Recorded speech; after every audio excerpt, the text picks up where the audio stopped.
Izuzetno mi je zadovoljstvo što smo danas u trafostanici Lastvo u jednom od najznačajnijih elektroenergetskih objekata koji je sad već jedinstven u Crnoj Gori po bogatom maslinjaku koji je nastao kroz CGS-ov projekat Naša maslina. Zadovoljstvo je svakako veće i zbog naše namjere i želje koju smo danas realizovali kroz potpisivanje sporazuma o poslovno-tehničkoj saradnji sa maslinarskim društvom Boka koje će nam pružiti svesrdnu pomoć kako bi naš maslinjak urodio plodom. Kao društveno odgovorna kompanija koja vodi računa o zaštiti životne sredine i kroz poboljšanje vizuelnog uticaja elektroenergetskih objekata, danas smo dali i konkretan doprinos razvoju maslinarstva sa posađenih 1000 maslina, iako čvrsto vjerujem da to nije konačan broj.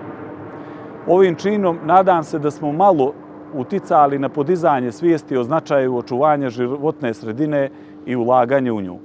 Vjerujem da ćemo sa maslinarskim društvom Boka imati veoma plodonosnu saradnju, a oni će svojom logistikom doprinijeti očuvanju i unapređenju ovog maslinjaka.